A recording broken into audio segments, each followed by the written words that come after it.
ഇന്നത്തെ വചനധ്യാനത്തിനായിട്ട് നമുക്ക് എഫേസ്യർക്ക് എഴുതിയ ലേഖനം 2-ാം അധ്യായത്തിലേക്ക് വരാം.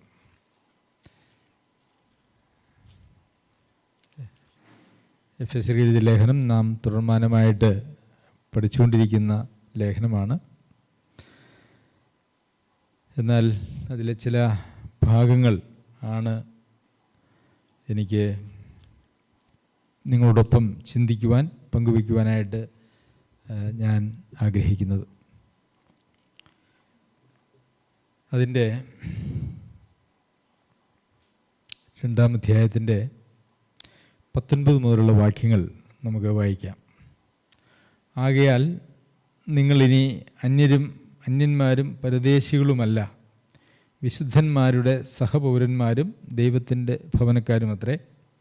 ക്രിസ്തുയേശു തന്നെ മൂലക്കല്ലായിരിക്കെ നിങ്ങളെ അപ്പസ്തോലന്മാരും പ്രവാചകന്മാരും എന്ന അടിസ്ഥാനത്തിന്മേൽ പണിതിരിക്കുന്നു. അവനിൽ കെട്ടിടം മുഴുവനും യുക്തമായി ചേർന്ന് കർത്താവിൽ വിശുദ്ധ മന്ദിരമായി വളരുന്നു. അവനിൽ നിങ്ങളെയും ദൈവത്തിൻ്റെ നിവാസമാകേണ്ടതിന് ആത്മാവിനാൽ ഒന്നിച്ച് പണിതു വരുന്നു. സ്തോത്രം. ആകയാൽ നിങ്ങൾ ഇനി അന്യന്മാരും പരദേശികളുമല്ല. ആകയാൽ എന്നുള്ളതായിട്ടുള്ള പ്രയോഗം കൊണ്ട് അതിന് മുമ്പ് പറഞ്ഞിരിക്കുന്നതായിട്ടുള്ള കാര്യത്തിൻ്റെ തുടർച്ചയാണ് ഇത് എന്നുള്ളതറിയാം. എന്നാൽ ആ വേദഭാഗം മുഴുവൻ വായിക്കുവാൻ സമയപരിമിതി ഉള്ളതുകൊണ്ട് നാം അത് വായിക്കുന്നില്ല. എഫെസോസിലെ സഭയിലെ ബഹുഭൂരിപക്ഷം ആളുകളും ജാതീയ പശ്ചാത്തലത്തിൽ നിന്നുള്ള ആളുകളായിരുന്നു എന്നുള്ളതുകൊണ്ട് ജാതികളെ ആ കാലഘട്ടത്തിൽ യഹൂദന്മാർ വളരെ നിന്ദ്യമായി പരിഗണിച്ചിരുന്നതുകൊണ്ട് അങ്ങനെയൊരു വേർതിരിവ് ഇന്ന് സഭയിലില്ല. ആ വേർപാടിൻ്റെ നടിച്ചുവർ ഇടിച്ചു കളഞ്ഞു. ഇന്ന് എല്ലാവർക്കും ദൈവസന്നിധിയിലേക്കുള്ളതായ പ്രവേശനം ഒരുപോലെയാണ് എന്നുള്ള കാര്യങ്ങൾ വിശദമായി പറഞ്ഞതിന് ശേഷമാണ് അതുകൊണ്ട് അല്ലെങ്കിൽ ആകയാൽ എന്ന് പറഞ്ഞുകൊണ്ട് ഇവിടെ 19-ാമത്തെ വാക്യത്തിൽ ആരംഭിക്കുന്നത്. ആകയാൽ നിങ്ങളിനി അന്യന്മാരും പരദേശികളുമല്ല. അന്യന്മാരായിട്ട് നമ്മളെ തന്നെ തോന്നേണ്ടതായിട്ടുള്ള ഒരു കാര്യമില്ല. നമുക്ക് പലപ്പോഴും നമ്മളെക്കുറിച്ച് ഈ ജാതികളെന്ന് പറയുന്നതായിട്ടുള്ള പേര് കേൾക്കുമ്പോൾ നമുക്ക് അങ്ങനെ ഒരു പശ്ചാത്തലമാണ് നമുക്കും ഉണ്ടായിരുന്നത് എന്ന് പലപ്പോഴും ചിന്തിക്കാറില്ല, അല്ലേ? പ്രത്യേകിച്ച് ക്രിസ്തീയ പശ്ചാത്തലത്തിൽ നിന്നുള്ള ആളുകൾക്ക് അങ്ങനെ ഞങ്ങൾ ജാതികളായിരുന്നു എന്ന് പറഞ്ഞാൽ പെട്ടെന്ന് അങ്ങനെയൊന്നുമല്ല, ഞങ്ങൾ ഒരു ക്രിസ്തീയ പശ്ചാത്തലമായിരുന്നു എന്നൊക്കെ ചിന്തിക്കാനായിട്ടുള്ള സാധ്യതയുണ്ട്. എന്നാൽ യഹൂദന്മാരല്ലാത്തതായിട്ടുള്ള എല്ലാ ആളുകളും ജാതികൾ എന്ന് പറയുന്ന, ജാതികൾ എന്ന് പറഞ്ഞാൽ അത് ഒരുപക്ഷെ നമ്മളുടെ ഭാഷയിൽ ആ പ്രയോഗം ഒരു നല്ല ഒരു ടോണല്ല തരുന്നത്. നേഷൻസ്, രാഷ്ട്രങ്ങൾ, അങ്ങനെയുള്ള ഒരർത്ഥമേ അതിനുള്ളൂ. ഭാഷയ്ക്ക് രൂപാന്തരം വരുന്നതിനനുസരിച്ച് വളരെ പഴയ ഒരു തർജ്ജമയായിരിക്കുന്ന നമ്മുടെ മലയാളം ബൈബിൾ ഇങ്ങനെയുള്ള വാക്കുകൾ ഈ കാലഘട്ടത്തിൽ ഒരുപക്ഷെ തെറ്റായിട്ടുള്ള ഒരു ചിന്ത നമ്മളിൽ ഉത്ഭവിപ്പിക്കുവാനായിട്ടുള്ള സാധ്യതയുണ്ട്. അങ്ങനെയൊന്നും ഉണ്ടാകേണ്ടതായിട്ടുള്ള ആവശ്യമില്ല. യഹൂദന്മാരല്ലാത്ത ലോകത്തിലെ സകല വംശങ്ങളും ഗോത്രങ്ങളും ഭാഷകളും ജാതികളും എല്ലാം ഈ നേഷൻസ് അല്ലെങ്കിൽ ജാതികൾ എന്ന് പറയുന്ന വർഗത്തിൽ വരുന്നതാണ്. അതുകൊണ്ട് നാം എല്ലാവരും, ഇവിടെ ഇരിക്കുന്ന എല്ലാവരും, ആർക്കും യഹൂദ പശ്ചാത്തലമൊന്നുമുണ്ട് എന്ന് ഞാൻ വിചാരിക്കുന്നില്ല. അതുകൊണ്ട് നാം എല്ലാവരും ജാതികൾ എന്ന പേരിന് അർഹരാണ്. ആകയാൽ നിങ്ങൾ ഇനി അന്യന്മാരും പരദേശികളുമല്ല. അപ്പോൾ ജാതികളായിരുന്ന നമ്മളോട് ദൈവാത്മാവ് പറയാണ്, നിങ്ങളിനി അന്യന്മാരും പരദേശികളുമല്ല. അന്യന്മാരല്ല എന്ന് പറഞ്ഞാൽ അതിൻ്റെ അർത്ഥം എന്താ? അതിൻ്റെ എതിർപ്പദം എന്താ? അന്യരല്ല എന്ന് പറഞ്ഞാൽ വേണ്ടപ്പെട്ടവരാണല്ലേ. നമ്മൾ വേണ്ടപ്പെട്ടവരാണ് എന്നാണ് പറയുന്നത്. നിങ്ങൾ അന്യന്മാരല്ല, പരദേശികളുമല്ല. അപ്പോൾ നമ്മൾ പരദേശികളാണ്, പ്രവാസികളാണ് എന്നൊക്കെ നമ്മൾ വായിക്കുന്നുണ്ട് വചനത്തിലല്ലേ? ഉണ്ട്. എബ്രായ ലേഖനത്തിലൊക്കെ നിങ്ങൾ പ്രവാസികളാണെന്നും പരദേശികളാണെന്നും ഒക്കെ വായിക്കുന്നുണ്ട്. പക്ഷെ ഇവിടെ പറയുന്നത് എന്താണ്? നിങ്ങൾ പരദേശികൾ അല്ല. അപ്പോൾ എങ്ങനെയാണ് ബൈബിളിൽ അങ്ങനെ പരസ്പര വിരുദ്ധമായിട്ടുള്ള കാര്യങ്ങൾ എഴുതിയിട്ടുണ്ടോ? ഉണ്ടോ? ഉണ്ടല്ലോ. ഇവിടെയാണ് വ്യാഖ്യാനം എന്ന് പറയുന്നത് ആവശ്യം വരുന്നത്. ഇവിടെ പരദേശികളല്ല എന്ന് പറയുന്നത് കൊണ്ട് ഉദ്ദേശിക്കുന്നത്, ഇവിടെ ഉദ്ദേശിച്ചിരിക്കുന്നത് നമുക്ക് ഒരു ദേശമില്ലാത്തവരല്ല എന്നുള്ളതാണ്. നാം പരദേശികളാണ് എന്ന് പറയുമ്പോൾ ഈ ഭൂമിയിൽ നാം പരദേശികളാണ്, ഇത് നമ്മളുടെ അല്ല എന്നാണ് അതിൻ്റെ അർത്ഥം. അപ്പോൾ ഈ ഭൂമി നമ്മളുടെ അവകാശത്തിൽ പെടാത്തത് കൊണ്ട് നമ്മളിവിടെ പരദേശികളും പ്രവാസികളും ഒക്കെയാണ്. എന്നാൽ നമുക്കൊരു സ്വന്തം ദേശമുണ്ട് എന്നുള്ളതുകൊണ്ട് നാം പരദേശികൾ അല്ല. അല്ലേ? നമ്മുടെ ദേശം ഏതാ? ഫിലിപ്പിയർക്ക് പൗലോസ് അപ്പോസ്തലൻ ലേഖനം എഴുതുമ്പോൾ ദേശത്തെക്കുറിച്ച് പറയുന്നുണ്ട്, പൗരത്വത്തെക്കുറിച്ച് പറയുന്നുണ്ട് അല്ലേ? എങ്ങനെയാണ് എവിടെയാണ് നമ്മുടെ പൗരത്വം? നമ്മുടെ പൗരത്വമോ സ്വർഗത്തിലെത്രയാകുന്നു. അപ്പോൾ സ്വർഗത്തിലെ പൗരന്മാർക്ക് ദേശമുണ്ടോ? ദേശമുണ്ട് അല്ലേ? സ്വർഗം നമ്മുടെ ദേശമാണ്. നമ്മളിപ്പോൾ എവിടെ ഇരിക്കുന്നേ? സ്വർഗത്തിലാണോ ഭൂമിയിലാണോ?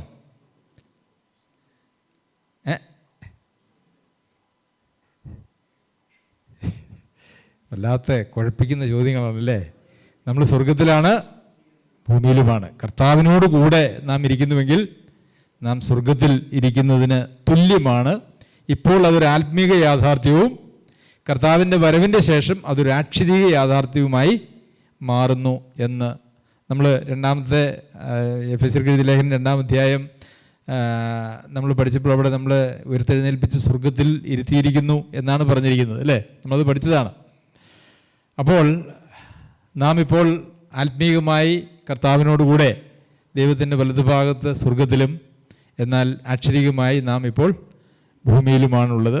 ഇവിടെ നമുക്ക് അന്യരും പരദേശികളുമാണ്. എന്നാൽ കർത്താവിനോടുകൂടി നാം കർത്താവിൽ ആണ് എങ്കിൽ കർത്താവ് ഇരിക്കുന്നിടത്താണ് നാം ആയിരിക്കുന്നത്, അത് സ്വർഗത്തിലാണ്. അപ്പോൾ നമുക്ക് ഇവിടെ പരദേശികൾ ആണ് എന്ന് പറയാൻ കഴിയില്ല. നാം ഇവിടെ പരദേശികളല്ല. പിന്നെ നിങ്ങളിനി അന്യന്മാരല്ല, അതായത് വേണ്ടപ്പെട്ടവരാണ് എന്നാണ് പിന്നെ അവിടെ പറയുന്നത്. എനിക്ക് ആരുമില്ല എന്ന് അങ്ങനെയൊക്കെ തോന്നിയിട്ടുണ്ടോ? ഞാൻ ഒറ്റയ്ക്കാണ്, എന്നെ ആർക്കും വേണ്ട, അങ്ങനെയൊക്കെ തോന്നാറുണ്ടോ? ചിലപ്പോഴൊക്കെ അങ്ങനെ തോന്നും അല്ലേ? ആരെങ്കിലുമൊക്കെ ചിലപ്പം നമ്മളെ പരിഗണിക്കാതെ വരികയോ നമ്മളോട് താല്പര്യം കാണിക്കാതിരിക്കുകയോ ഒക്കെ ചെയ്യുമ്പം നമ്മുടെ മനസ്സിൽ ചിലപ്പോൾ വന്നു പോകാൻ സാധ്യതയുള്ള ഒരു ചിന്തയാണ്, എന്നെ ആർക്കും വേണ്ട, ഞാനൊരു അന്യനെ പോലെയാണ്. ചിലർ പറയും ഞാൻ എൻ്റെ വീട്ടിലാണെങ്കിൽ ഞാൻ അന്യനെ പോലെയാണ്. ചിലർ പറയും സഭയിൽ ഞാനൊരു അന്യനെ പോലെയാണ്. അല്ലെങ്കിൽ എൻ്റെ ദേശത്ത് എല്ലാവരും എന്നെ അങ്ങനെ ബഹുമാനിക്കുന്നില്ല, അതുകൊണ്ട് ഇവിടെ ഒരു അന്യനെ പോലെയാണ്. അങ്ങനെ ആർക്കെങ്കിലും തോന്നിയിട്ടുണ്ടോ? തോന്നാറുണ്ടോ? ഉണ്ടോ? ചിലപ്പോഴൊക്കെ അല്ലേ? ഇന്ന് സാധാരണ എന്തെങ്കിലുമൊക്കെ മറുപടി പറയുന്ന വൽസിസ്റ്റർ ഒന്നും മിണ്ടുന്നില്ല. അപ്പം അങ്ങനെയൊക്കെ ചിലപ്പോഴൊക്കെ നമുക്കങ്ങനെ തോന്നാനായിട്ടുള്ള സാധ്യതയുണ്ട്. അങ്ങനെ തോന്നിപ്പോയാൽ അതൊരു വലിയ പ്രശ്നമാണ്. എന്താണെന്നറിയോ? എനിക്ക് ആരുമില്ല എന്ന് തോന്നിയാൽ എന്താ അതിൻ്റെ അർത്ഥം? ഞാനൊരു സഭയിലെ അംഗമല്ലെന്നാ അല്ലേ? ഒരു സഭയുടെ അംഗമായിരിക്കുന്ന ഒരാൾക്ക് എനിക്ക് ആരുമില്ല എന്ന് തോന്നാൻ പാടില്ല. കാരണം അവരൊരു ശരീരത്തിൻ്റെ അവയവം പോലെ സഭയോട്, ദൈവമക്കളോട്, ആ വിശുദ്ധ മന്ദിരത്തോട് ചേർന്നിരിക്കുന്ന ആളുകളാണ്. അല്ലെങ്കിൽ വിശുദ്ധ മന്ദിരം ജീവനുള്ള കല്ലുകളായ ഓരോ ദൈവ മക്കളെയും കൊണ്ട് ഉണ്ടാക്കുന്നതായ ഒരു മന്ദിരമാണ്. അപ്പോൾ ഇപ്പം നമുക്കറിയാം, ഈ ഒരു ഹോള് നമ്മൾ ഉണ്ടാക്കിയിട്ടുണ്ട്, അതിനകത്ത് ഇഷ്ടികകളൊക്കെ ഉപയോഗിച്ചിട്ടുണ്ട്. ഈ ഇഷ്ടികകൾ ഞാൻ അന്യനാണ് എന്ന് പറയുമോ? എന്നെ ആർക്കും വേണ്ട എന്ന് പറയുമോ? ഏതെങ്കിലും ഒന്ന്? ഇല്ല. അതിന് ചുറ്റും വേറെ ഇഷ്ടികകളുണ്ട്, എല്ലാം ഒരു കോമ്പാക്റ്റായിട്ട് അങ്ങനെ വെച്ചിരിക്കുകയാണ്. എന്ന് പറയുന്നത് പോലെ ഒരു സഭയിലെ ഒരു ദൈവ പൈതലിന് ഒരിക്കലും ഞാൻ അന്യനാണ്, ഞാൻ ആർക്കും വേണ്ടാത്തവനാണ് അല്ലെങ്കിൽ വേണ്ടാത്തവളാണ് എന്ന് തോന്നാനായിട്ട് പാടില്ല. അങ്ങനെ തോന്നിയാൽ ആ വ്യക്തിയിലോ അല്ലെങ്കിൽ സഭയിലോ, അല്ലെങ്കിൽ വ്യക്തിയിലും സഭയിലും എന്തോ ഒരു ആത്മീകമായ വലിയ ദോഷമുണ്ട്, ഒരു കുറവുണ്ട് എന്നാണ് അതിൻ്റെ അർത്ഥം. അതുകൊണ്ട് ഇനി എനിക്ക് ആരുമില്ല എന്നാർക്കെങ്കിലും തോന്നുമോ? കൂഴിഞ്ഞ സഭയിലുള്ള ഇത് ചിരിക്കുന്നുണ്ട്, പലരും ചിരിക്കുന്നുണ്ട്. കൂഴിഞ്ഞ് ഇവിടെ കുമാരസഭയിലുള്ള നമ്മളിൽ ആർക്കും എനിക്ക് ആരുമില്ല എന്നൊരിക്കലും തോന്നാൻ പാടില്ല. അങ്ങനെ തോന്നിയാൽ അത് നമ്മുടെയും അല്ല തോന്നുന്ന ആളുടെയും സഭയിലെയും ഒരു വളരെ വലിയ പോരായ്മയാണ്. കാരണം അങ്ങനെ തോന്നാതിരിക്കാൻ വേണ്ടിയാണ് കർത്താവ് രക്ഷിക്കപ്പെടുന്നവരെ ആരോട് ചേർത്തുകൊണ്ടിരുന്നത്? സഭയോട് ചേർത്തുകൊണ്ടിരുന്നത്. അപ്പോൾ സഭയിലേക്ക് വരുമ്പോൾ അവർക്ക് എന്താ വരുന്ന വ്യത്യാസം? ഞാൻ പറഞ്ഞ് മടുത്ത കാര്യങ്ങളാണ്. എന്താ വ്യത്യാസം? എല്ലാവർക്കും പിന്നെ എന്താണുള്ളത്? ഒരു ഹൃദയം, അല്ലേ? ഒരു ഹൃദയം മാത്രമുള്ള, ഒരു മനസ്സ് മാത്രമുള്ള, ഒരു ഭാവവും മാത്രമുള്ളതായിട്ടുള്ള ആളുകൾക്ക് അങ്ങനെ ഞാൻ വേണ്ടാത്തവളാണെന്നോ ഒക്കെ തോന്നാൻ സാധ്യതയുണ്ടോ? ഇല്ല. അങ്ങനെ തോന്നാനായിട്ട് സാധ്യതയില്ല, തോന്നാൻ പാടുമില്ല. അങ്ങനെ തോന്നിയാൽ അതിൻ്റെ അർത്ഥം സഭയിൽ ഉണ്ടായിരിക്കേണ്ടതായിട്ടുള്ള ആത്മീക ബന്ധം നമ്മളിൽ വരുന്നില്ല എന്നുള്ളത് ആയിരിക്കാം. ശരി, മറ്റു ചില ആളുകളെ സംബന്ധിച്ചിടത്തോളം നമ്മുടെ സഭയെക്കുറിച്ചല്ല കേട്ടോ, ഉണ്ടെങ്കിൽ നമുക്കും അത് പരിശോധിക്കേണ്ടത് ആവശ്യമാണ്. ഞാൻ ഒരു സഹോദരി എന്നെ ഒരിക്കൽ എന്നോട് പറഞ്ഞു, ഇതിവിടുത്തെ കാര്യത്തെക്കുറിച്ചല്ല എന്ന് പറയുമ്പോൾ അത് അവിടെ ആർക്കും അങ്ങനെ യാതൊരു പ്രയാസവും പ്രശ്നവും ഒന്നും ഉള്ളവരല്ല, എല്ലാവരും പൂർണ്ണരാണോ, അങ്ങനെ പറയേണ്ട ആവശ്യമുണ്ടോ എന്നൊക്കെ എൻ്റെ അടുത്ത് ചോദിച്ചു. അപ്പം ഞാൻ പറഞ്ഞു, ശരിയാ, ഞാൻ അങ്ങനെ പറയുമ്പം ഇവിടെയുള്ള ആർക്കും ബാധകമല്ലാത്ത എന്തെങ്കിലും കാര്യം ഇവിടെ പറയേണ്ട ആവശ്യമുണ്ടോ? ഉണ്ടോ ബാബു സൗര? ഇല്ല. അപ്പോൾ ഇവിടെയുള്ള ആളുകൾക്ക് ബാധകമായിട്ടുള്ള കാര്യം തന്നെയാണ് പറയുന്നത്. പിന്നെ എന്നാന്ന് ചോദിച്ചു കഴിഞ്ഞാൽ എൻ്റെ അറിവിലില്ല, പക്ഷേ ആളുകളുടെ ഹൃദയമെല്ലാം നമുക്കാർക്കും അറിയുവാനായിട്ട് കഴിയില്ല എന്നുള്ളതാണ്. അപ്പോൾ നമുക്ക് ഓരോരുത്തർക്കും നമ്മളെ തന്നെ പരിശോധിക്കേണ്ടത് ആവശ്യമാണ്.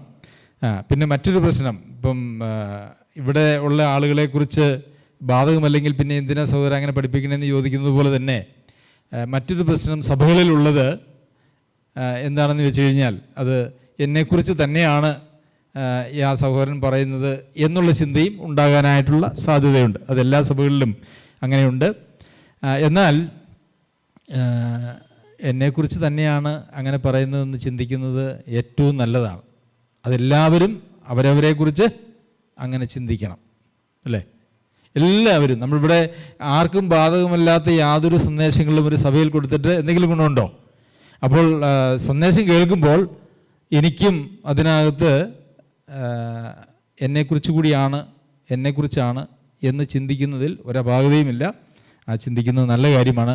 പക്ഷേ അങ്ങനെ ചിന്തിച്ചതിന് ശേഷം അതിനോട് പ്രതികരിക്കുന്നത് തെറ്റിപ്പോയാൽ പ്രശ്നമായി എന്നുള്ളത് മാത്രമേ ഉള്ളൂ. പ്രതികരണം നമുക്ക് നമ്മുടെ ഉള്ളിൽ മാനസാന്തരമാണ് ഉണ്ടാകേണ്ടത്, അല്ലാതെ വെറുപ്പല്ല, പരാതിയല്ല, പരിഭവങ്ങളല്ല. പിന്നെ നാം ആരും അങ്ങനെ ആത്മീയമായിട്ട് വളർന്നതിൻ്റെ പൂർണ്ണതയിലെത്തിയ ആളുകളൊന്നുമല്ല. അങ്ങനെയൊക്കെ ചിലപ്പോൾ തോന്നാനായിട്ടുള്ള സാധ്യതകളൊക്കെ ഉണ്ട് എന്നുള്ളതും ഞാൻ വിസ്മരിക്കുന്നില്ല. പ്രിയമുള്ളവരെ, നാം ആരും അന്യരല്ല, അല്ലെങ്കിൽ നമ്മൾ ഒരർത്ഥത്തിൽ പരദേശികളാണെങ്കിലും മറ്റൊരർത്ഥത്തിൽ പരദേശികളല്ല. നാം ആർക്കും വേണ്ടാത്തവരും അല്ല. നമ്മളെല്ലാവരും അന്യോന്യം വേണ്ടുന്നവരാണ്. എന്നാൽ വേറെ ചില ആളുകളുടെ ചിന്ത എന്ന് പറയുന്നത്, എനിക്ക് ആരുടെയും സഹായവും വേണ്ട, ഞാനൊന്നിലും ഇടപെടുന്നുമില്ല, ഞാനങ്ങനെ എൻ്റെ വഴിയിൽ ഞാനങ്ങനെ പോയിക്കൊള്ളാം എന്ന് ചിന്തിക്കുന്ന ആളുകളുണ്ട്. എനിക്ക് ആരുമില്ല എന്ന് ചിന്തിക്കുന്നത് ഒരു രീതിയിൽ തെറ്റായിരിക്കുന്നത് പോലെ തന്നെ അതിൻ്റെ മറുവശത്ത് തെറ്റാണ്. എനിക്ക് ആരെയും വേണ്ട, ഞാൻ എൻ്റെ കാര്യം നോക്കിക്കൊള്ളും, ഞാൻ എന്നിൽ തന്നെ ബലവാനും ശക്തനുമാണ് എന്ന് ചിന്തിക്കുന്ന ആളുകളും ഉണ്ട്. പ്രിയമുള്ളവരെ, അവിടെയും ആ വ്യക്തിയിലോ അല്ലെങ്കിൽ ആ സഭയിലോ ഒരു പ്രശ്നമുണ്ട് എന്ന് തന്നെ നമുക്ക് മനസ്സിലാക്കുവാനായിട്ട് സാധിക്കുകയുള്ളൂ. അപ്പോൾ നമ്മളാരും അന്യന്മാരല്ല, ആർക്കും വേണ്ടാത്തവരല്ല. ഇവിടെ എല്ലാവർക്കും വേണ്ടുന്നവർ തന്നെയാണ്, പ്രാധാന്യമുള്ളവർ തന്നെയാണ്. നാം എല്ലാവരും ജാതികളാണ്, ജാതികളിൽ നിന്നുള്ള മാനസാന്തരപ്പെട്ട ആളുകളാണ്. അപ്പോൾ അതുകൊണ്ട് ഇനി അന്യന്മാരും പരദേശികളുമല്ല. എന്തുകൊണ്ടാണ് പൗലോസ് അപ്പോസ്തലൻ ഇങ്ങനെ പറയേണ്ടി വന്നേ? ആണെന്നുള്ളതായിട്ടുള്ള ചിന്തയൊക്കെ ചിലപ്പോൾ അവരിൽ ഉണ്ടായിരുന്നിരിക്കാം. അപ്പം ഇന്ന് പൗലോസ് അപ്പോസ്തലൻ ഈ ലേഖനത്തിലൂടെ നമ്മളോടും പറയുന്നത് എന്താ? നമ്മളാരും അന്യന്മാരും പരദേശികളും അല്ല. പിന്നെ എന്താണ്? വിശുദ്ധന്മാരുടെ സഹപൗരന്മാരും ദൈവത്തിൻ്റെ ഭവനക്കാരും അത്രേ. അത് ശരി. അപ്പോൾ എത്ര ശ്രേഷ്ഠമായ ഒരു സ്ഥാനത്താണ് ദൈവം നമ്മെ ആക്കി വച്ചിരിക്കുന്നത്. അങ്ങനെ ഈ ലോകത്തിലെ ഏറ്റവും ശക്തനോ അല്ലെങ്കിൽ പ്രശസ്തിയോ പേരോ അധികാരവുമുള്ള ഏതൊരു മനുഷ്യനേക്കാളും ശ്രേഷ്ഠമായ ഉന്നതമായിട്ടുള്ളൊരു പദവിയിൽ ദൈവം നമ്മളെ ആക്കി വെച്ചിരിക്കുമ്പോൾ നമ്മൾ പറയുക എനിക്ക് ആരെയും വേണ്ട എന്നൊരു വിഭാഗം പറയുമ്പോൾ വേറൊരു വിഭാഗം പറയും എനിക്ക് ആരും ഇല്ല എന്ന്. എന്നാൽ ഇവിടെ പറഞ്ഞിരിക്കുന്നതായിട്ടുള്ള കാര്യം നമ്മൾ വിശുദ്ധന്മാരുടെ സഹപൗരന്മാരും അതുപോലെ തന്നെ ദൈവത്തിൻ്റെ ഭവനക്കാരും അത്രേ. ദൈവത്തിൻ്റെ ഭവനത്തിലെ അംഗങ്ങളാണ് നാം എല്ലാവരും. അതാണ് പൗലോസ് അപ്പോസ്തലൻ ഇവിടെ ഓർമ്മിപ്പിക്കുന്നതായിട്ടുള്ള കാര്യം. എന്നാൽ ആ ദൈവത്തിൻ്റെ ഭവനത്തിലെ അംഗങ്ങളാണ് എങ്കിൽ, ഒരു ഭവനത്തിലെ അംഗങ്ങളാണ് എങ്കിൽ അത് എന്താ അവിടെ ഒരു വിശേഷണം പറഞ്ഞിട്ടുണ്ടല്ലേ? എന്താണ്? വിശുദ്ധന്മാരുടെ സഹപൗരന്മാരും ദൈവത്തിൻ്റെ ഭവനക്കാരും അത്രേ. അപ്പോൾ വിശുദ്ധന്മാരുടെ സഹപൗരന്മാർ, അപ്പം നമ്മളെല്ലാവരും എന്തായിരിക്കണം? വിശുദ്ധന്മാരുടെ സഹപൗരന്മാർ എന്ന് വെച്ച് കഴിയുമ്പോൾ നമ്മൾ എന്തായിരിക്കണം? എന്താണ്? വിശുദ്ധന്മാരായിരിക്കണം. ആണോ? വിശുദ്ധന്മാരെന്ന് പറഞ്ഞാൽ എന്താ? ഇന്നെന്താ ഭയങ്കര സൈലൻസ് ആണല്ലോ. എന്തോ സംഭവിച്ചിട്ടുണ്ട്. വിശുദ്ധന്മാരെന്ന് പറഞ്ഞാൽ എന്താ? ദൈവിക കാര്യങ്ങൾക്ക് വേണ്ടി വേർതിരിക്കപ്പെട്ട, മാറ്റിവെക്കപ്പെട്ട ജീവിതങ്ങൾ. ആത്മീകമായ ദൈവികമായിട്ടുള്ള കാര്യങ്ങൾക്ക് വേണ്ടി വേർതിരിച്ച് നമ്മെ ഒരു ഭവനത്തിലാക്കി വെച്ചിരിക്കുകയാണ്. അവിടെ ഉള്ളത് ആരൊക്കെയാ? എല്ലാവരും അങ്ങനെ വേർതിരിക്കപ്പെട്ട ആളുകളാണ്. അപ്പോൾ അവിടെ ദൈവികമായിട്ടുള്ള കാര്യങ്ങൾക്ക് വേണ്ടി വേർതിരിക്കപ്പെടാത്തതായ സ്വയം സ്വാർത്ഥമായിട്ടുള്ള ജീവിതത്തിന് വേണ്ടി ജീവിക്കുന്നവരോ അതിനു വേണ്ടി ആ ഒരു ലൈനിൽ പോകുന്നതായിട്ടുള്ള ആളുകളാരും ദൈവസഭയുടെ ഭാഗമല്ല. ഇന്ന് നമ്മൾ ചുറ്റും നോക്കിയാൽ അനേക സഭകൾ എന്ന് പറയുന്നതായിട്ടുള്ള കൂട്ടങ്ങളിലും ഓരോരുത്തർക്കും അവരവരുടേതായിട്ടുള്ള ഒരു ലക്ഷ്യവും ജീവിതവും അവരവരുടേതായിട്ടുള്ള കാഴ്ചപ്പാടുകളുമാണ്. അതിനെയൊന്നും സഭ എന്ന് വിളിക്കുവാനായിട്ട് സാധിക്കുന്നില്ല. ദൈവിക കാര്യങ്ങൾക്ക് വേണ്ടി വേർതിരിക്കപ്പെട്ട് ദൈവിക ഭവനത്തിൽ അംഗമായിരിക്കുന്ന ആളുകളെ മാത്രമേ ദൈവത്തിൻ്റെ ഭവനക്കാരെന്ന് പറയുവാനായിട്ട് സാധിക്കുകയുള്ളൂ. അപ്പോൾ നാം ദൈവത്തിൻ്റെ ഭവനക്കാരാണ്. പലരും അവരുടെ കുടുംബ പാരമ്പര്യത്തെക്കുറിച്ചൊക്കെ വലിയ കാര്യങ്ങളൊക്കെ പറയാറുണ്ട് അല്ലേ? ഞങ്ങൾ ഇന്ന കുടുംബത്തിലെ അംഗമാണ്. ഏത് കുടുംബത്തിലെ അംഗമാണെങ്കിലും ബൈബിളിൽ ഇപ്പോൾ ഈ ഭാഷയിൽ പറഞ്ഞാൽ എന്താണ്? ജാതികളാണ് അല്ലേ? അത്രേ ഉള്ളൂ. നമ്മുടെ കുടുംബ പാരമ്പര്യം എന്ന് പറഞ്ഞു കഴിഞ്ഞാൽ ഇന്ന് ലോകത്തിലെ കുടുംബ പാരമ്പര്യം പറയാനുണ്ടെങ്കിൽ അത് യഹൂദന്മാർക്ക് മാത്രമേ ഉള്ളൂ. അതുപോലും ഇന്ന് പ്രസക്തമല്ല. അപ്പോൾ പിന്നെ നമുക്ക് ഏതെങ്കിലും വലിയ പുരാതന അങ്ങനെയൊക്കെ കേട്ടിട്ടില്ലേ? പത്രത്തിലൊക്കെ വിവാഹ പരസ്യങ്ങളിലാണ്. പണ്ട് കല്യാണം കഴിക്കുന്നതിന് മുമ്പ് അങ്ങനെ വിവാഹ പരസ്യങ്ങൾ നോക്കുമായിരുന്നു. അപ്പം റോസലി സിസ്റ്റർ വല്ലാത്ത ചിരി വരുന്നു. അതിനുശേഷം നോക്കുന്നില്ല കേട്ടോ. അങ്ങനെ വിവാഹ പരസ്യങ്ങളിലൊക്കെ അവരുടെ കുടുംബത്തിൻ്റെ മഹിമ, പേര് വിളംബരം ചെയ്യുന്നത് ഈ വിവാഹ പരസ്യങ്ങളിലൂടെയാണ്. എങ്ങനെയാണ്? പുരാതന, ഞാൻ പേരൊന്നും പറയണില്ല, നിങ്ങൾക്ക് എല്ലാവർക്കും അറിയാം എന്ന് ഞാൻ വിചാരിക്കുന്നു. അപ്പോൾ അങ്ങനെയുള്ളതായ യാതൊരു പേരും അല്ല ഇന്ന് നമുക്കുള്ളത്. സ്വർഗത്തിലെ ദൈവം പിതാവായി, കർത്താവായി യേശുക്രിസ്തു നമ്മളുടെ ജ്യേഷ്ഠ സഹോദരനായി, നമ്മളെല്ലാവരും ഇളയ സഹോദരന്മാരും സഹോദരിമാരും, അതുപോലെ തന്നെ സഭയിൽ അപ്പന്മാരും അമ്മമാരും സഹോദരന്മാരും സഹോദരിമാരും കുഞ്ഞുങ്ങളും ഒക്കെ ആയിട്ടുള്ള ഒരു സംവിധാനമാണ് യഥാർത്ഥത്തിൽ സഭ എന്ന് പറയുന്നത്. ദൈവത്തിൻ്റെ ഭവനം എന്ന് പറയുന്നത് അതാണ്. അപ്പോൾ ആ ഭവനത്തിനൊരു ആസ്വാദ്യതയുണ്ട് ഇല്ലേ? നമ്മൾ ഒറ്റയ്ക്ക് ഒരു വീട്ടിൽ താമസിക്കുമ്പോൾ ഒത്തിരി പ്രയാസങ്ങളുണ്ട് അല്ലേ? ഏകാന്തത നമുക്ക് അനുഭവിക്കും. എന്നാൽ ഈ ആത്മീകമായിട്ടുള്ള ഏകാന്തതയും ഒരു വലിയ പ്രശ്നം തന്നെയാണ്. നാം മറ്റുള്ളവരോട് ചേർന്ന് ഒരു ഭവനമായിട്ട് ഒരു കൂട്ടമായിട്ട് നാം നിൽക്കുന്നില്ല എങ്കിൽ ഒരാത്മീകമായിട്ടുള്ള അനാഥത്വം നമുക്ക് തോന്നാനായിട്ടുള്ള സാധ്യതയുണ്ട്. അങ്ങനെ ഒന്ന് തോന്നാതിരിക്കുന്നതിന് വേണ്ടിയാണ് നാം മിക്കവാറും എല്ലാ ദിവസവും അങ്ങനെ ഇന്നത്തെ സാഹചര്യത്തിൽ നമുക്ക് ഓൺലൈനായിട്ടൊക്കെ ഒരുമിച്ച് കൂടാനും അത്യാവശ്യം വർത്തമാനം പറയാനും വചനം പഠിക്കാനും പ്രാർത്ഥിക്കാനും പാട്ടുപാടാനും ഒക്കെയുള്ള അവസരങ്ങൾ ഒരുക്കിയിരിക്കുന്നു. അങ്ങനെ ഒരു അനാഥത്വം തോന്നരുത്. ഇങ്ങനെ ഒരു ഞായറാഴ്ച വന്നു പോയി പിന്നെ അടുത്ത ഞായറാഴ്ചയാണ് കാണുന്നത്, അല്ലെങ്കിൽ ഇടയ്ക്ക് എന്തെങ്കിലും ഒരു മീറ്റിംഗ് വെച്ചാൽ പോലും അതിനകത്ത് വളരെ നാമമാത്രമായിട്ടുള്ള ആളുകളെ വരികയുള്ളൂ. എന്നാൽ അങ്ങനെ ഒരു അനാഥത്വം തോന്നാനായിട്ട് പാടില്ല എന്നുള്ളത് കൂടി ഈ ഡെയിലിയുള്ള നമ്മുടെ ക്ലാസ്സും പ്രാർത്ഥനയും ഒക്കെ ഒരു കാരണമാണ്. അപ്പോൾ നമുക്ക് ആർക്കും ഒരു ആത്മീക അനാഥത്വം തോന്നാനായിട്ട് പാടില്ല. അങ്ങനെ തോന്നുന്നുണ്ടെങ്കിൽ അതിൻ്റെ അർത്ഥം നാം സഭയോട് ചേർന്നിട്ടില്ല എന്നുള്ളതാണ്. ചേരേണ്ടതുപോലെ ചേർന്നിട്ടില്ല. നമുക്കറിയാമല്ലോ, ഇങ്ങനെ കുടുംബജീവിതങ്ങളെക്കുറിച്ച് പറയുമ്പോൾ ഇങ്ങനെയൊക്കെ നമ്മൾ കേട്ടിട്ടുണ്ട്. ഒരു വീട്ടിൽ താമസിക്കുന്നുവെങ്കിലും വേർപിരിഞ്ഞ് ജീവിക്കുന്ന ആളുകളെ പോലെയാണ്, അവർ തമ്മിൽ മിണ്ടാട്ടമില്ല. അങ്ങനെയൊക്കെയുള്ള കുടുംബജീവിതങ്ങളെക്കുറിച്ച് നമ്മൾ കേട്ടിട്ടുണ്ട്. നമ്മൾ ഒരുമിച്ച് ഒരു സഭയിൽ കൂടി വരുമ്പോൾ പോലും നമുക്ക് നല്ല ഒരു ബന്ധം ഇല്ല എങ്കിൽ, നാം ചേർന്നിരിക്കുന്നില്ല എങ്കിൽ, നാം സഭയിലെ അംഗങ്ങളല്ലാത്തവരെ പോലെ ജീവിക്കുന്ന ഒരവസ്ഥ വന്നു ചേരാൻ സാധ്യതയുണ്ട്. അതുകൊണ്ട് എല്ലാവരെയും സ്നേഹിക്കുകയും ബഹുമാനിക്കുകയും ഉൾക്കൊള്ളുകയും ഒക്കെ ചെയ്യേണ്ടത് ആവശ്യമാണ്. ആർക്കും ഒരു അനാഥത്വം ഫീൽ ചെയ്യാനായിട്ട് പാടില്ല. ഒരു സഭായോഗത്തിന് വന്നാൽ എല്ലാവരും വളരെ സന്തോഷത്തോടെ ഉല്ലാസത്തോടു കൂടിയാണ് തിരികെ പോകേണ്ടത്. നമ്മളുടെ വാക്കുകളും അതുപോലെ തന്നെ നമ്മളുടെ പെരുമാറ്റങ്ങളും നമ്മുടെ നോട്ടങ്ങളും എല്ലാം മറ്റൊരാൾക്കും ഇടർച്ച വരുത്താതെ എല്ലാവരെയും ഉൾക്കൊള്ളുകയും സ്നേഹിക്കുകയും ബഹുമാനിക്കുന്നതിൽ അന്യോന്യം മുന്നിട്ട് കൊള്ളുവിൻ എന്നാണ് നമ്മൾ വായിച്ചത്. സഭായോഗത്തിന് വന്നു, അതിന് ശേഷം എൻ്റെ ഉള്ള ഉത്സാഹം പോയി എന്നൊരിക്കലും പറയുവാനായിട്ട് ഇടവരരുത്.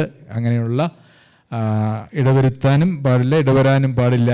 ഇനി അങ്ങനെ എന്തെങ്കിലും നമുക്കിനി ഒരു പ്രയാസം തോന്നിയാൽ എന്ത് ചെയ്യണം? നമ്മളുടെ അടുത്തൊരു വലിയ ആയുധമുണ്ട്. എന്താണ് ആയുധം? എന്തെങ്കിലും ഒരു മനുഷ്യരില്ലേ, നമ്മളെല്ലാവരും ഇടപെടുമ്പോൾ ചിലപ്പം അറിയാതെ തെറ്റുകൾ വന്നു പോകാം, ചിലപ്പോൾ അശ്രദ്ധമായിട്ട് എന്തെങ്കിലും വന്നു പോകാം. അപ്പം നമ്മുടെ അടുത്ത് ഒരു അവസാന ആയുധമുണ്ട്. എന്താണ് ആയുധം? ശൂശു എന്നൊക്കെ കേൾക്കുള്ളൂ. തുറന്നു പറ, ആ മൈക്കെടുത്ത് തുറന്നു പറഞ്ഞേ, ഓൺലൈനിലിരിക്കുന്നവരും കേൾക്കട്ടെ. എന്താണ് അവസാനത്തെ ആയുധം? എന്താ? ക്ഷമ. ആരാ അത് പറഞ്ഞേ? 100ൽ 100 മാർക്ക്. അവസാനത്തെ ആയുധം എന്താണെന്നറിയാമോ? അങ്ങ് ക്ഷമിച്ചേക്കുക. എങ്ങനെയാണ് ക്ഷമിക്കണ്ടേ? പിതാവായ ദൈവം കർത്താവായ യേശുക്രിസ്തുവിൽ നിങ്ങളോട് ക്ഷമിച്ചതുപോലെ നിങ്ങൾ അന്യോന്യം ക്ഷമിപ്പിൻ. അതോടുകൂടി എല്ലാ പ്രശ്നവും അവിടെ തീരുകയാണ്. പ്രിയമുള്ളവരെ, സഭയിലും നമ്മളെല്ലാവരും വ്യത്യസ്ത പശ്ചാത്തലങ്ങളുള്ളവരെ, വ്യത്യസ്തമായിട്ടുള്ള എല്ലാം അല്ലേ, 2 പേര്, ഏതെങ്കിലും ഈ സഭയിൽ ഏതെങ്കിലും 2 പേര് ഒരേപോലെയുള്ളവരുണ്ടോ? ഇല്ല, അങ്ങനെയില്ല. അപ്പോൾ സ്വാഭാവികമായിട്ടും വ്യത്യസ്തങ്ങളായിട്ടുള്ള കാഴ്ചപ്പാടുകളും ഒരുപക്ഷെ നമ്മളെല്ലാവരും പരിപൂർണരല്ലാത്തതുകൊണ്ട് നമ്മളുടെ ഭാഗത്തു നിന്നൊക്കെ ചിലപ്പോൾ ചില വീഴ്ചകളൊക്കെ വരാനായിട്ടുള്ള സാധ്യതയുണ്ട്. പരിപൂർണരായിട്ടുള്ള ആരെങ്കിലും ഉണ്ടെങ്കിൽ അവർക്ക് ശരിക്കും പറഞ്ഞാൽ സഭയിൽ സ്ഥാനം വേണ്ട, അല്ലേ? വേണ്ട. നമ്മളുടെ സഭ എന്താ? പാപികളായിരുന്ന അല്ലെങ്കിൽ അങ്ങനെ പൂർണ്ണതയില്ലാത്ത, പൂർണ്ണത ആഗ്രഹിക്കുന്ന ആളുകളുടെ കൂട്ടമാണ് നമ്മുടെ സഭ. അത് അപൂർണതയിൽ തുടരാനുള്ള ലൈസൻസ് അല്ല കേട്ടോ. ശരി, അപ്പോൾ ഒരു ഭവനക്കാരാണ് നാം എല്ലാവരും, ഒരു വീട്ടിലെ അംഗങ്ങളാണ് എന്ന് പറയുന്ന ഒരു മനോഭാവം നമ്മളിൽ ഉണ്ടായിട്ടുണ്ടോ?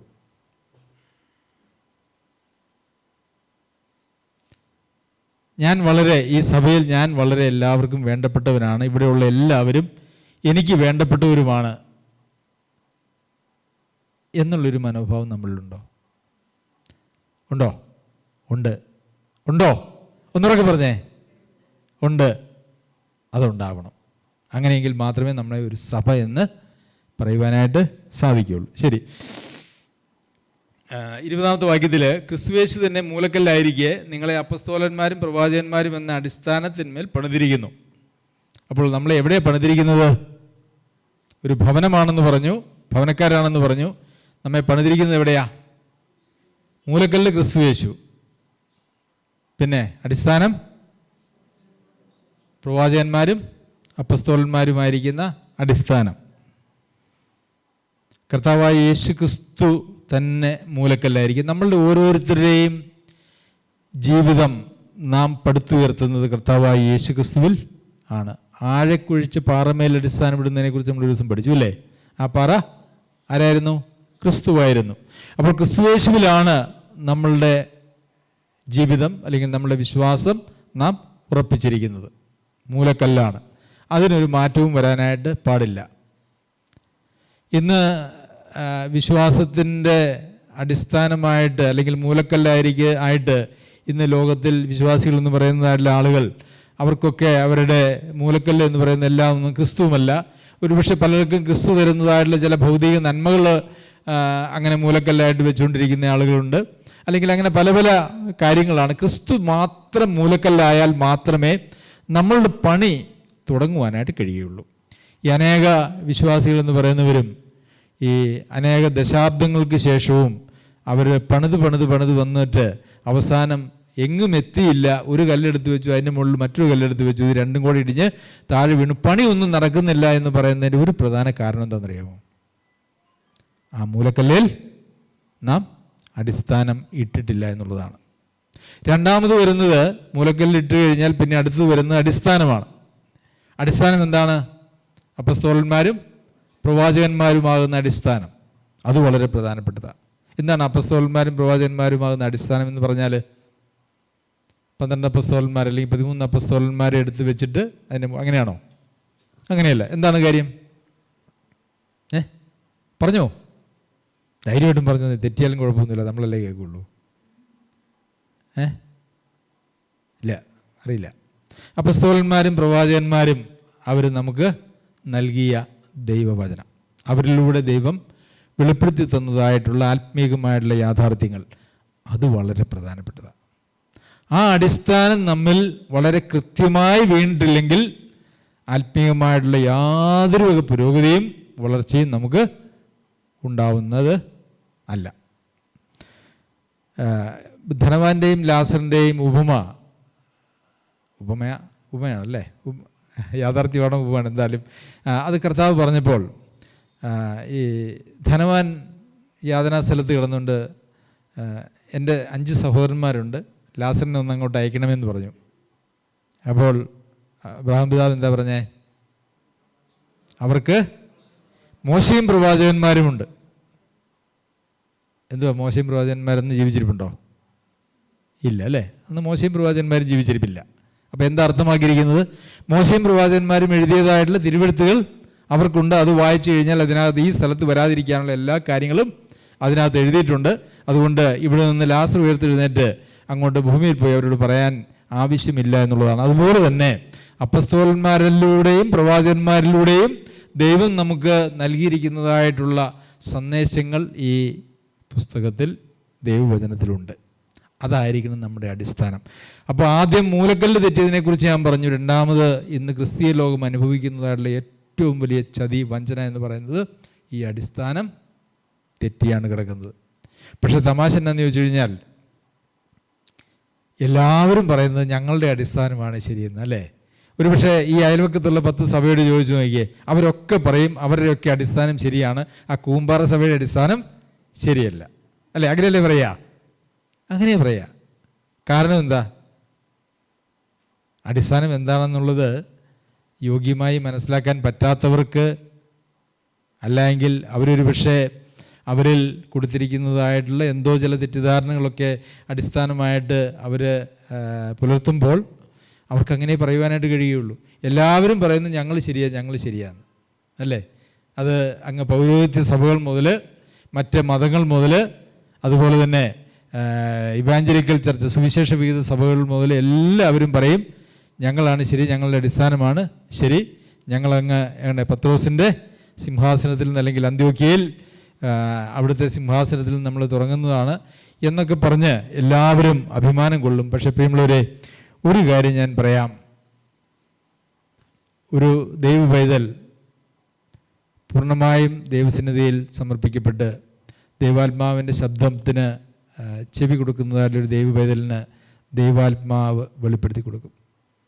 ഇന്ന് ഈ പ്രദേശങ്ങളിലുള്ളതായ, അല്ലെങ്കിൽ ഇന്ന് ലോകത്തിലുള്ളതായിട്ടുള്ള സഭകൾ ഒക്കെ, ആ സഭകൾ സ്ഥാപിച്ചതും അതിനെ കൊണ്ടുനടക്കുന്നതും ദൈവാത്മാവ് പരിശീലിപ്പിച്ചതായിട്ടുള്ള ആളുകളെക്കാൾ, അവരിൽ ആരിലും ദൈവാത്മാവില്ല എന്നും പറയാൻ ഞാൻ ആളല്ല, ആത്മാവ് അവരിലൂടെ സംസാരിക്കുകയില്ല എന്നും പറയാൻ ഞാൻ ആളല്ല. എങ്കിലും സെമിനാരികളാണ് അങ്ങനെയുള്ള പഠനങ്ങളുടെയും സഭകളുടെയും അടിസ്ഥാനമായിട്ടിരിക്കുന്നത്. പിന്നെ ആത്മീയ ശുശ്രൂഷ എന്ന് പറയുന്നത് ഒരു പ്രൊഫഷൻ, ഒരു തൊഴിൽ എന്നുള്ളതുപോലെ ലോകത്തായി പോയതുകൊണ്ട് അങ്ങനെയൊക്കെ അതിരിക്കുന്നു. പക്ഷേ ഈ അപ്പസ്തോലന്മാരും പ്രവാചകന്മാരും പഠിപ്പിച്ചതായിട്ടുള്ള ആ ഉപദേശത്തെ അതങ്ങനെ തന്നെ കൈക്കൊള്ളാതിരുന്നാൽ ഈ ഭവനത്തിൻ്റെ പണി നടക്കുകയില്ല എന്നുള്ളതാണ്. അത് ഒരു സഭയുടെ കാര്യത്തിലാണെങ്കിലും അതൊരു വ്യക്തിയുടെ കാര്യത്തിലാണെങ്കിലും ഈ അടിസ്ഥാനം കറക്റ്റായിട്ട് നമ്മുടെ ഹൃദയത്തിൽ വേണം.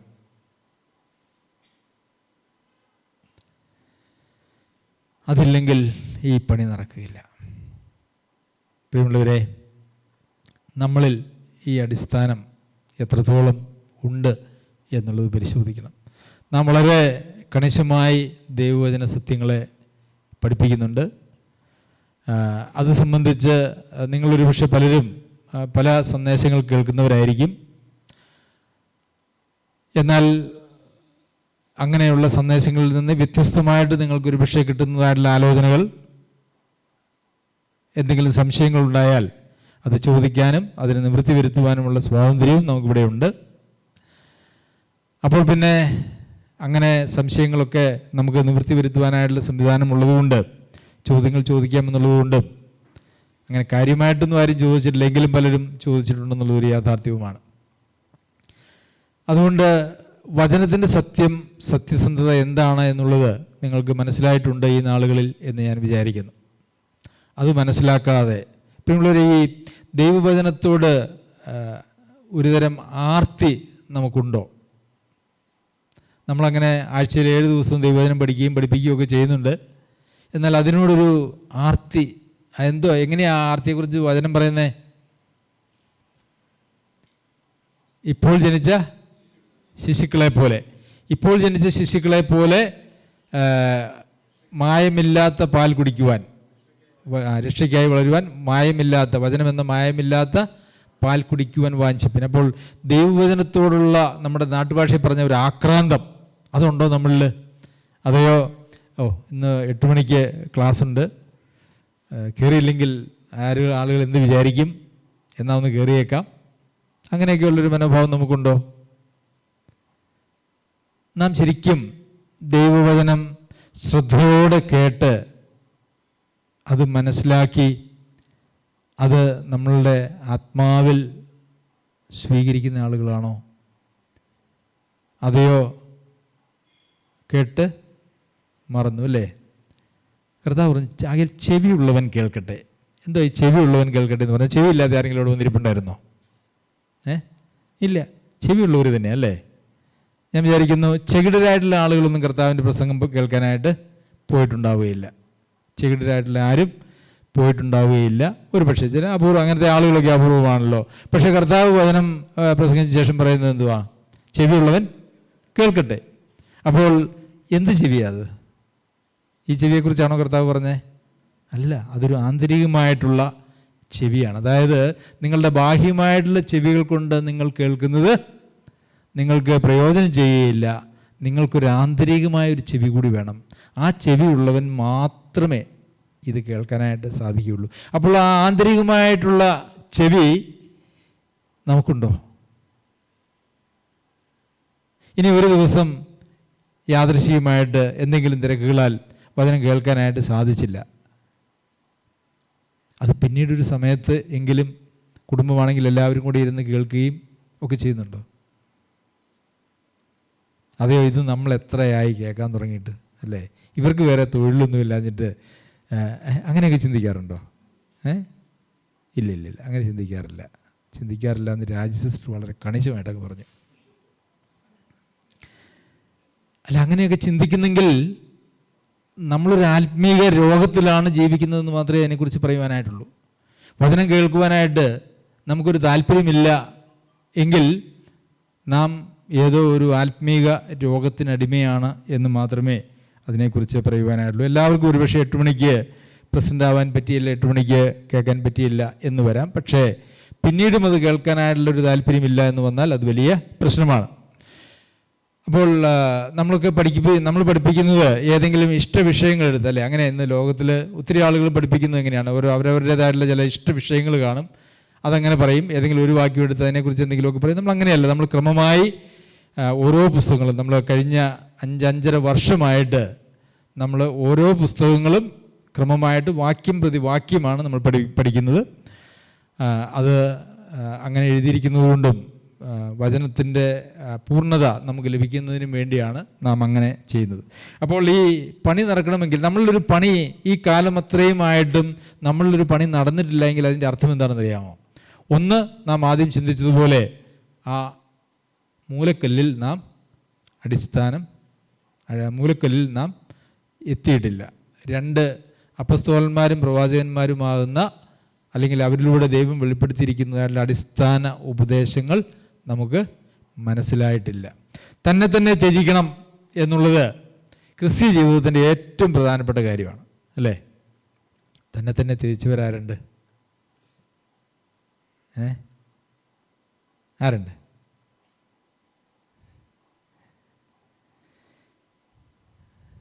നമ്മളിലൊക്കെ അങ്ങനെയുള്ള ഒത്തിരി പരാജയപ്പെടുന്നതായിട്ടുള്ള മേഖലകളുണ്ട്. വിവരമൊക്കെ നമുക്കറിയാം. എന്തറിയാം? അങ്ങോട്ട് ബുദ്ധിയിൽ ഇതെല്ലാം കിടപ്പുണ്ട്. കാണാപ്പാടം വചനമൊക്കെ നമ്മൾ പറയും. ഒരു 50-100 വാക്യങ്ങളെങ്കിലും നമ്മൾ കാണാപ്പാടം പറയും. പക്ഷേ ആ നമ്മുടെ ബുദ്ധിയിലിരിക്കുന്നതായിട്ടുള്ള വചനം നമ്മുടെ ഹൃദയങ്ങളിലേക്ക് ചെന്നിട്ട് നമ്മളുടെ ആത്മാവിലൊരു പരിവർത്തനം വരുത്തിയിട്ടില്ല എന്നുള്ളതാണ് വലിയ പ്രശ്നമെന്ന് പറയുന്നത്.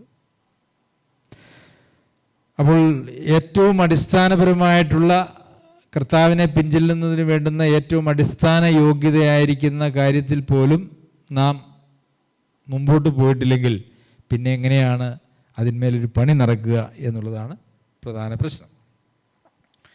ശരി, 24ാമത്തെ വാക്യത്തിൽ അവനിൽ കെട്ടിടം മുഴുവനും യുക്തമായി ചേർന്ന് കർത്താവിൽ വിശുദ്ധ മന്ദിരമായി വളരുന്നു. കെട്ടിടം മുഴുവൻ യുക്തമായി ചേർന്ന്. അപ്പോൾ അവിടെ നാം എല്ലാവരും ആ ഒരു സഭയോട്, കർത്താവിൻ്റെ സഭയോട് ചേരണം. അതുപോലെ തന്നെ അവിടെ യുക്തമായി ചേരണം. എന്താണ് യുക്തമായി ചേരുക എന്ന് പറഞ്ഞാൽ? നമുക്കറിയാം, ഒരു കെട്ടിടം പണിയണമെങ്കിൽ അതിന് വിവിധ പണിക്ക് വേണ്ടുന്നതായിട്ടുള്ള മെറ്റീരിയൽസ് ഉണ്ട്. കതക്, ജനൽ, കട്ടില, സിമൻറ്റ്, മണൽ, അല്ലേ, മെറ്റൽ, ഇതെല്ലാം വേണം. അത് യുക്തമായി ചേരണം. എങ്ങനെയാണ് യുക്തമായി ചേരുന്നത്? കോൺക്രീറ്റ് ഉണ്ടാക്കണമെങ്കിൽ അതിനകത്ത് ഒരു പ്രൊപ്പോർഷൻ ഉണ്ട്, അല്ലേ? സിമൻറ്റ് ഇത്ര, മണൽ ഇത്ര, മെറ്റൽ ഇത്ര എന്ന് പറഞ്ഞതുപോലെ കതക് കെട്ടിടത്തേക്കാൾ ഉയരമുള്ള കതക് പറ്റുമോ? ഇല്ല, അല്ലേ? അതുപോലെ തന്നെ കതകിന് ജനലിനുള്ളതുപോലെ ആ ഇരുമ്പിൻ്റെ പടികൾ വെച്ച് കഴിഞ്ഞാൽ പിന്നെ കതകിൽ കൂടെ ആരെങ്കിലും കയറാൻ പറ്റുമോ? അപ്പോൾ ദൈവസഭയുടെ പണി എന്ന് പറയുന്നത് അത് യുക്തമായി ചേരുന്നത് വഴിയുള്ളൊരു പണിയാണ്. എന്താണ് ഈ യുക്തമായി ചേരുക? ദൈവമക്കളെല്ലാവരും യുക്തമായി ചേരുക എന്ന് പറഞ്ഞാൽ എന്താണ്? ദൈവം ഓരോരുത്തർക്കും കൊടുത്തിരിക്കുന്നതായിട്ടുള്ള കൃപാവരങ്ങൾ ഉപയോഗിച്ചുകൊണ്ട് ദൈവസഭയെ ശുശ്രൂഷിക്കുക എന്നുള്ളതാണ് അതുകൊണ്ട് ഉദ്ദേശിച്ചിരിക്കുന്നത്. നമ്മളെല്ലാവരും വ്യത്യസ്തരായിരിക്കുന്നത് പോലെ തന്നെ ദൈവം നമ്മളെ ഓരോരുത്തരെയും ഏൽപ്പിച്ചിരിക്കുന്നതായിട്ടുള്ള ദൗത്യങ്ങളും വ്യത്യസ്തമാണ്. അത് ഓരോരുത്തരും അവരവരുടെ ഭാഗം ചെയ്യുമ്പോഴാണ് ഒരു കെട്ടിടത്തിൻ്റെ പണി നടക്കുന്നത്.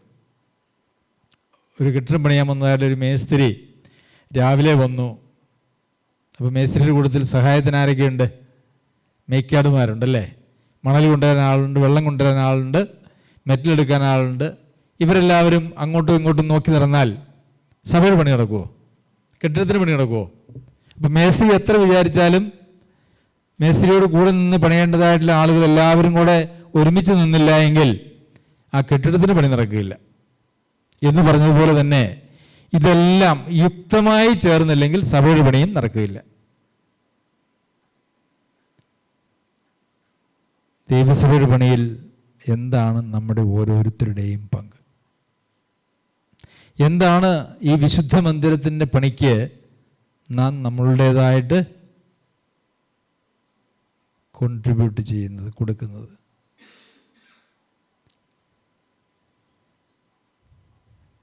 അത് ഒരു വലിയ ചോദ്യമാണ്.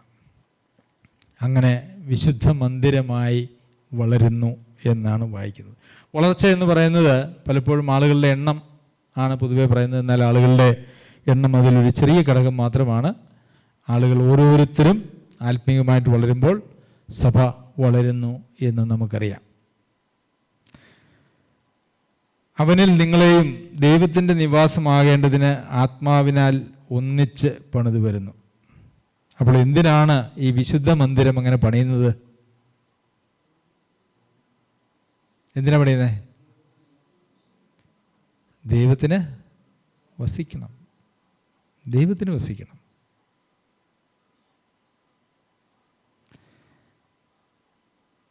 ദൈവത്തിന് വസിക്കാൻ കഴിയുന്ന ഒരു കൂട്ടമാണോ അല്ലെങ്കിൽ ഒരു വിശുദ്ധ മന്ദിരമാണോ നമ്മുടെ സഭ? ദൈവമെന്ന് ശരി, ആ കൂമ്പാറയിലൊരു സഭയുണ്ട്, കൽപ്പനയിലൊരു സഭയുണ്ട്, അവിടെ പോയി ഞാൻ വസിക്കാൻ പോവുക, അതൊരു വിശുദ്ധ മന്ദിരമാണ് എന്ന് പറയുമോ? പറയൂ റോസ്ലി സിസ്റ്ററെ. അയ്യോ, പറയൂ ബാബു സൗര. ബുദ്ധിമുട്ടാണല്ലേ? അപ്പോൾ പിന്നെ നമ്മുടെ പണിയുടെ ലക്ഷ്യം എന്താ? നമ്മൾ എന്തിനാണ് പണിയുന്നത്? ദൈവത്തിന് നിവാസമാകേണ്ടതിനാണ്. വിശുദ്ധ മന്ദിരമായിട്ട് നമ്മൾ ഇവിടെ പറഞ്ഞിരിക്കുന്നത് പണിയപ്പെടണം എന്നാണോ അല്ലെങ്കിൽ വളരണം എന്നാണോ പറഞ്ഞിരിക്കുന്നത്? എന്തെന്നാ രണ്ട് വാക്കുകളും ശ്രദ്ധിച്ചേ. നിങ്ങളങ്ങനെ വിശുദ്ധ മന്ദിരമായി വളരണം എന്നാണോ എഴുതിയേക്കുന്നത്? എന്താണ് അവിടെ എഴുതിയേക്കുന്നത്? ഒന്നുറക്കെ പറഞ്ഞേ. വളരുന്നു അല്ലേ? അപ്പോൾ എഫെസോസിലെ സഭയിൽ അതൊരു യാഥാർത്ഥ്യമായിരുന്നു. നമ്മുടെ ചർച്ചിൽ അതിൽ യാഥാർത്ഥ്യമാണോ എന്നാണ് എൻ്റെ ചോദ്യം. വളരുന്നു, വളർന്നുകൊണ്ടിരിക്കുന്നു. അതുപോലെ തന്നെ ദൈവത്തിൻ്റെ നിവാസമാകേണ്ടതിന് ആത്മാവിനാൽ ഒന്നിച്ച് പണിയപ്പെടണമെന്നാണോ? പണിത് വരുന്നു.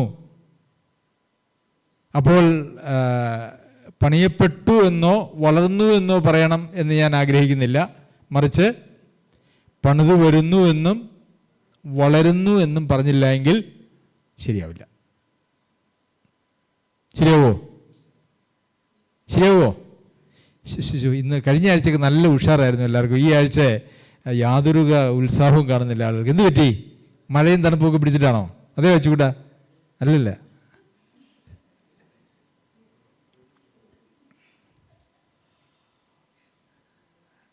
പ്രിയമുള്ളവരെ, ഒരു ദൈവം വസിക്കുവാൻ ആഗ്രഹിക്കുന്ന ഒരു മന്ദിരമായി, ദൈവത്തിൻ്റെ നിവാസമായി നമ്മൾ ഓരോരുത്തരും തീരുമ്പോഴാണ് നമ്മുടെ സഭ എങ്ങനെയായിത്തീരുന്നത്. നമ്മുടെ സഭ എങ്ങനെ ആകണമെന്ന് പറയുമ്പോൾ നമുക്ക് സഭ അങ്ങനെയല്ല എന്ന് പറയാം അല്ലേ? പക്ഷേ നമ്മൾ പത്രോസ് എഴുതിയ ലേഖനത്തിൽ വായിക്കുന്നത് എങ്ങനെയാ? ജീവനുള്ള കല്ലായ അവൻ്റെ അടുക്കൽ വന്നിട്ട് നിങ്ങളും ജീവനുള്ള കല്ലുകൾ എന്ന പോലെ. അപ്പോൾ കർത്താവിൻ്റെ അടുക്കലേക്ക് ചെന്ന് കർത്താവിൽ നിന്ന് ജീവൻ പ്രാപിച്ച് നാം ഓരോരുത്തരും ദൈവത്തിൻ്റെ മന്ദിരമായി തീരുമ്പോൾ സഭ ദൈവത്തിൻ്റെ മന്ദിരമാണ്. എന്നെ ഒഴിവാക്കിയിട്ട് അല്ലേ? നമ്മുടെ ചിന്ത എങ്ങനെയാണ് പലപ്പോഴും? എന്താണ്? എല്ലാവരും നന്നാവണം, എല്ലാവരും എൻ്റെ പ്രതീക്ഷയ്ക്കൊത്തും അതിനപ്പുറവും നന്നാവണം. ഞാനോ എന്നെ കൊണ്ട് ഇത്രയൊക്കെ പറ്റുള്ളൂ, ബാക്കി എല്ലാവരും നന്നായിക്കൊള്ളണം. കാരണം സഭ ദൈവത്തിൻ്റെ മന്ദിരമായി നിവാസമാകേണ്ടതിന് സഭ നന്നാകേണ്ടതിൻ്റെ ഉത്തരവാദിത്വം ആർക്കാണ്? ബാക്കിയുള്ളവർക്ക് അല്ലേ? ഇങ്ങനെ എല്ലാവരും ചിന്തിച്ചു കഴിയുമ്പോൾ ഉള്ളൊരു അവസ്ഥയൊന്ന് നോക്കിയേ. നടക്കുമോ അങ്ങനെ വളരാൻ? അപ്പോൾ നമ്മുടെ സഭ ദൈവത്തിന് വസിക്കാൻ കഴിയുന്ന ഒരു വിശുദ്ധ മന്ദിരമായി വളരണമെങ്കിൽ നമുക്ക് ഒരു കാര്യം ചെയ്യാൻ കഴിയും. നമ്മളെ ദൈവത്തിൻ്റെ ആത്മാവ് വസിക്കുന്ന മന്ദിരമാക്കി, വിശുദ്ധ മന്ദിരമാക്കി നമ്മൾ മാറ്റിയാൽ മതി. ബാക്കിയുള്ളത് തനിയെ അങ്ങോട്ട് സംഭവിക്കും. ആത്മീക യാഗം കഴിക്കത്തക്ക ആത്മീക ഗ്രഹമായി പണിയപ്പെടുന്നു. പത്രോസ് ലേഖനത്തിൽ അങ്ങനെയാണ് നമ്മൾ വായിക്കുന്നത്. അപ്പോൾ ഒരു ആത്മീക യാഗമാണ് പുതിയ നിയമസഭയിൽ നടക്കേണ്ടത്. അതിനു വേണ്ടുന്നതായ ഒരു ആത്മീക ഗ്രഹമാണ് സഭ എന്ന് പറയുന്നത്. ഇവിടെ ദൈവത്തിൻ്റെ ഒരു വിശുദ്ധ മന്ദിരമാണ് എന്ന് പറയുന്നു. അതുപോലെ തന്നെ ദൈവത്തിൻ്റെ നിവാസമാകേണ്ടതിന് ഒന്ന് ആലോചിച്ച് നോക്കിയേ. നമ്മുടെ ഇടയിൽ വന്ന് വസിക്കാൻ, ദൈവത്തിൻ്റെ നിവാസമാകേണ്ടതിന്, ഈ സർവ്വപ്രപഞ്ചത്തെയും സൃഷ്ടിച്ചവനായിട്ടുള്ള ദൈവത്തിന് നമ്മളുടെ ഇടയിൽ വന്ന് വസിക്കാനുള്ളൊരു ആഗ്രഹം, നമ്മളോടുകൂടി ഇരിക്കാൻ ആ ദൈവത്തിൻ്റെ ആഗ്രഹം അത് തന്നെ ഒന്ന് ആലോചിച്ച് നോക്കി. എത്രയോ നമുക്ക് ചിന്തിക്കാൻ കഴിയുന്നതിനേക്കാൾ എത്രയോ ഉന്നതമായ ഒരു കാര്യമാണത്, അല്ലേ? നമുക്ക് നമ്മളെക്കുറിച്ച് വലിയ വിലയൊന്നും ഇല്ലെങ്കിലും ഒന്നാമത്തെ എഫെസ്യർ എഴുതിയ ലേഖനം 1-ാമത്തെ അധ്യായത്തിൽ നമ്മൾ പഠിച്ചു വിശുദ്ധന്മാരിൽ അവിടുത്തെ അവകാശത്തിൻ്റെ മഹിമാധനം ഇന്നതെന്നും. നമുക്ക് നമ്മളെക്കുറിച്ച് തന്നെ വലിയ മതിപ്പില്ലാത്തതിന് കാരണം എന്താണെന്നറിയാമോ? ദൈവം നമുക്ക് നൽകിയിരിക്കുന്നതായിട്ടുള്ള പ്രാധാന്യവും നമ്മളെ വീണ്ടെടുക്കുന്നതിന് വേണ്ടി ദൈവം കൊടുത്തതായിട്ടുള്ള വിലയും നമ്മളെ എത്രത്തോളം പ്രാധാന്യത്തോടുകൂടി ദൈവം കാണുന്നു എന്നുള്ള ചിന്തയൊന്നും നമുക്ക് പലപ്പോഴും ഇല്ല. ഒരു പാപി മാനസാന്തരപ്പെടുമ്പോൾ സ്വർഗത്തിലുണ്ടാകുന്ന വ്യത്യാസം എന്താണ് നമ്മൾ വായിക്കുന്നത്? സ്വർഗം സന്തോഷിക്കുന്നു. സ്വർഗത്തിൽ ആരൊക്കെയുണ്ട്? സ്വർഗത്തിൽ പിതാവ്, പുത്രൻ, പരിശുദ്ധാത്മാവ്, പിന്നെ ദൂതന്മാർ, ജീവികൾ, മൂപ്പന്മാർ, അങ്ങനെ സ്വർഗം സന്തോഷിക്കുന്നു എന്ന് പറയുമ്പോൾ സ്വർഗത്തിൽ എന്തെല്ലാം ഉണ്ടോ, ആരെല്ലാം ഉണ്ടോ അവരെല്ലാവരും ഒരു പാപി മാനസാന്തരപ്പെടുമ്പോൾ അവിടെ വലിയ സദ്യയാണ്, അല്ലേ? അവിടെ വലിയ ആഘോഷമാണ്, സന്തോഷമാണ്. അപ്പോൾ എത്രത്തോളം പ്രാധാന്യമുള്ള ആളുകളായതുകൊണ്ട് അത്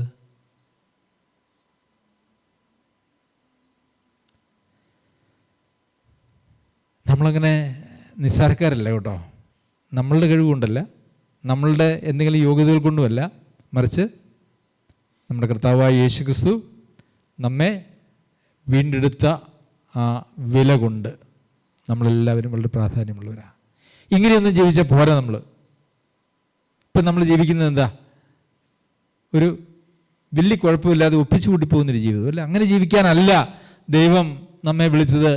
ദൈവം നമ്മെ വിളിച്ചതിൻ്റെ ഉദ്ദേശത്തെക്കുറിച്ച് ഇന്നലെ വൈകുന്നേരം നമ്മൾ പഠിച്ചു. എന്തായിരുന്നു പഠിച്ചേ? മുന്നൊരുക്കിയിരിക്കുന്ന എല്ലാവരും ഉറങ്ങുമായിരുന്നു ക്ലാസ്സിൻ്റെ സമയത്ത്? അല്ല, മുന്നൊരുക്കപ്പെട്ട സൽപ്രവൃത്തികൾക്കായിട്ട് ക്രിസ്തുയേശുവിൽ സൃഷ്ടിക്കപ്പെട്ടവരാകുന്നു. ദൈവം വലിയൊരു ദൗത്യം ഏൽപ്പിച്ചിട്ടുണ്ട് നമ്മെ. രക്ഷിക്കപ്പെട്ട ഓരോ ആളുകളെയും ദൈവം വലിയ ദൗത്യം ഏൽപ്പിച്ചിട്ടുണ്ട്. ഈ സുവിശേഷത്തിൽ വെള്ളം ചേർത്ത് അവസാനം സുവിശേഷം അല്ലാതെയായ ഒരു സാഹചര്യം ഇപ്പോൾ ലോകത്തുണ്ട് എന്ന് ഞാൻ പലപ്പോഴും പറയാറുള്ളത് പോലെ ഇപ്പോഴും പറയുന്നു. ഇന്ന് ആളുകളെ രക്ഷിക്കപ്പെടുത്തുക എന്ന് പറഞ്ഞൊരു പരിപാടിയുണ്ട്. രോഗിയായി മരണത്തോട് മല്ലടിക്കുന്ന, അല്ലെങ്കിൽ വലിയ കാര്യമായിട്ട് പ്രതീക്ഷയൊന്നുമില്ലാത്ത ആളുകൾ, അല്ലെങ്കിൽ മാനസികമായിട്ട് തകർന്ന ആളുകളുടെ അടുക്കൽ ചെന്നിട്ട് നമ്മൾ പറയും, നിങ്ങളെ രക്ഷിക്കപ്പെട്ടാൽ സ്വർഗ്ഗത്തിൽ പോകാം.